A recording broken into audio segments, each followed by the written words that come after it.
I guess I just don't know if I can, you know?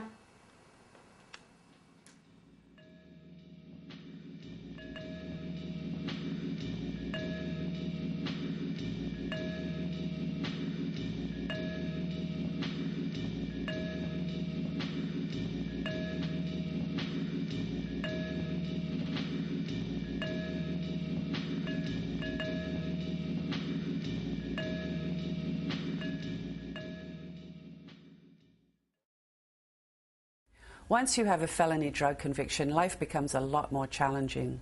You become ineligible for subsidized housing, financial aid. Nobody wants to rent to you, hire you, or take a chance with you. And if you do want to go to treatment, it can be a long wait for a treatment bed, even if you qualify.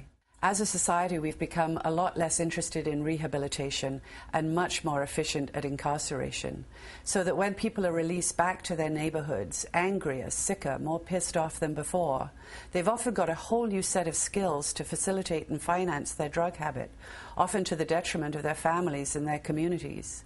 Perhaps they went into jail or prison a meth addict, and they come out a meth addict who now knows how to do credit card fraud. Locking up nonviolent drug offenders doesn't solve the problem. It just delays a bigger one.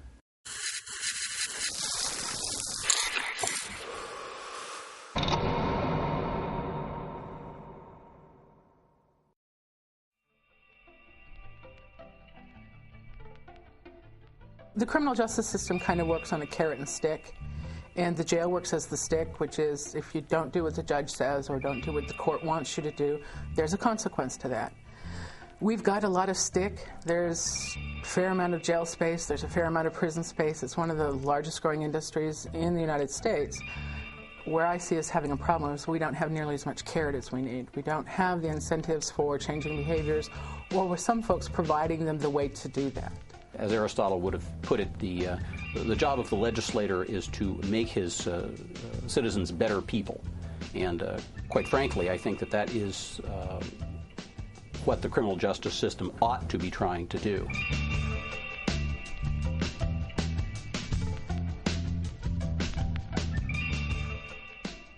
The criminal justice system exists to protect everyone in the community. And we feel society is much better off with them out of society, so that the families and the victims that have been in their past and the potential victims in the future will be protected from these people. When a criminal defendant does not receive adequate assistance of counsel, and if it is generally perceived that most do not, the respect which the entire system receives is degraded, and the system is degraded in its ability to be effective. A lot of these people don't want to work, they don't work, or they can't hold jobs. They don't have the moral constraints to stop them from stealing or harming other people, and they use drugs. Well, I think finally the philosophy and the theory we have to use with them is immobilizing them. And that is eventually what we do with folks that are just continually violating the law. The sort of subtext of most criminal justice activity at this point is taking people off the streets, warehousing, making the streets safe for law-abiding citizens, and so forth. Now, it's not that those aren't desirable things to achieve. Obviously they are. But the ultimate way to achieve that, I think, has been conclusively shown not to be simply incarcerating people. And that seems to be our default response to any criminal justice problem, is lock them up. Then we don't have to worry about them.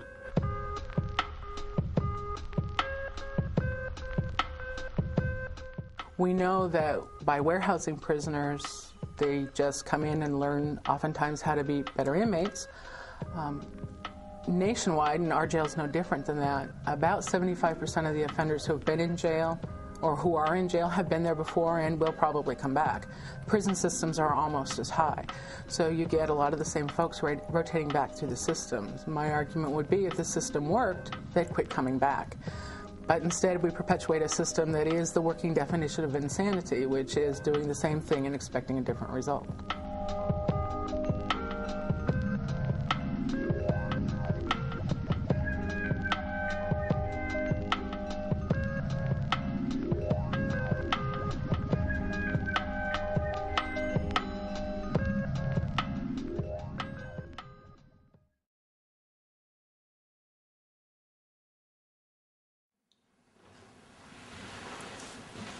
Me? Well, I'm here because I'm behind on my child support. But I can't pay unless I'm out there working. I had a job.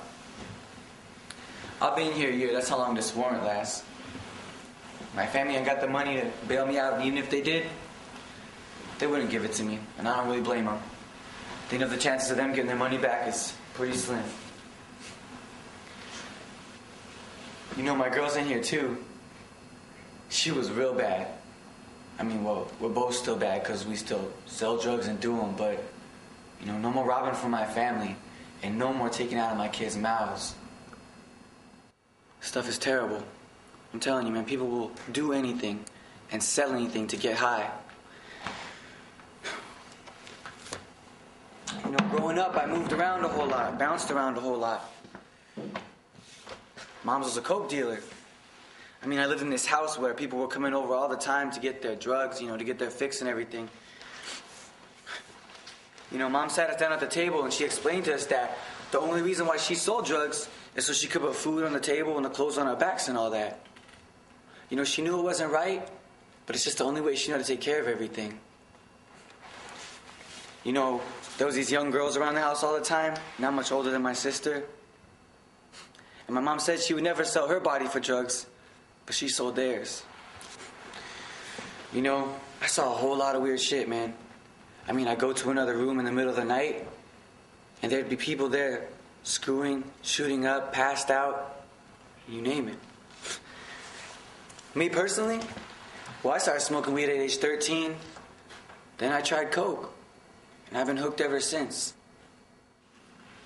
When I was 15, I dropped out of high school, started running with the gang, selling weed, selling crack. Now that I think about it, it's always been drugs. Me, my whole family, nothing but drugs. You know, I saw my mom OD 5 times, man. No joke. The first time that shit happened, it will scare the shit out of you. But by the 3rd or 4th time, it's like it was nothing. I mean, it was just like, phew, there she goes again. You know, nobody ever wanted Mom. I mean, she was passed around a foster care system when she was real young, sexually abused. When she tried to tell people, nobody believed her because the dude was a family friend.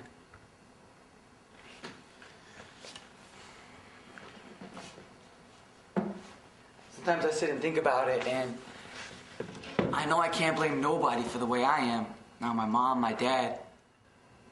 But sometimes when I think about it, I blame myself for the way my mom is because I was, like, mentally abusive to her growing up. I mean, it was like I was a part of that. Like, why is she so messed up now? I mean, I was so angry that I scared her.